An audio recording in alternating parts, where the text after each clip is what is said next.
Hello, I'm Ben. In this video, I'm going to talk about electric vehicle CEO pay. Last year, Lucid and Rivian, two new EV firms, paid their CEOs an average of $494 million each. That equates to about $10 million per week. If it seems like a lot to you, it seems like a lot to me too. $10 million per year seems like a lot. This is 50 times more than that. Not 50% more, 50 times more. You may be wondering why I didn't include Tesla. Okay, that's fine. If we want to include Tesla into the mix, I'll need to average Elon Musk's pay over the last 3 years, as he hasn't been paid in the last 2 years. But don't feel sorry for him. His pay 3 years ago was $2.3 billion. Yes, you heard that right, billion with a B. I will include the SEC filing in the description below so you can check for yourself. So now, if we include Elon Musk's pay, the average CEO pay for the three EV car companies is $583 million each. That's over $10 million per week. Rivian and Lucid do not have the manufacturing part of car production figured out yet. For example,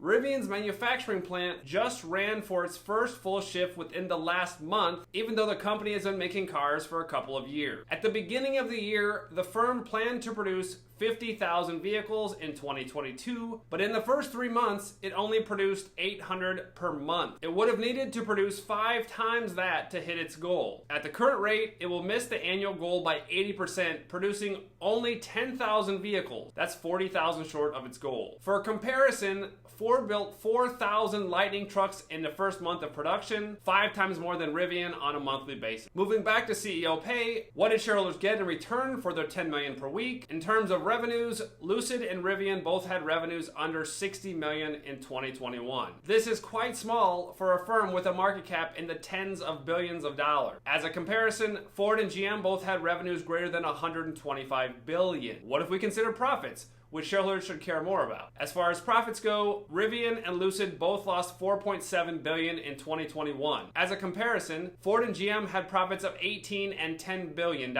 You may be wondering, how much were Ford and GM's CEOs paid for their $18 billion and $10 billion worth of profits? Ford's Jim Farley earned $23 million, while GM's Mary Barra earned $29 million. Those are very large paychecks, but 24 times smaller than the EV CEO. In other words, for every dollar Ford or GM's CEOs received, the EV car firm CEOs received $24. If we compare Tesla to Ford and GM in terms of profits and revenues, they're similar. That's to say that Tesla's revenues and profits were similar to Ford and GM. However, Elon Musk's pay was 30 times higher. For $1 of Ford or GM CEO pay, Elon Musk received 30. I wanted to point out the scale of EV CEO pay. It seems absurd to me that firms losing $5 billion will tack on an extra $500 million in losses because of CEO pay. EVs may be the way of the future, but they are not the way of the present. There were multiple articles in the Wall Street Journal recently about some EV firms potentially filing for bankruptcy in the near future. If these firms go bankrupt, I don't see it affecting their CEO's quality of life, given their stratospheric compensation. If you want more CEO videos, you can check out my Tim Cook video here. Thanks for watching. Please punch the like button below if you thought this was valuable, and I'll see you in the next video.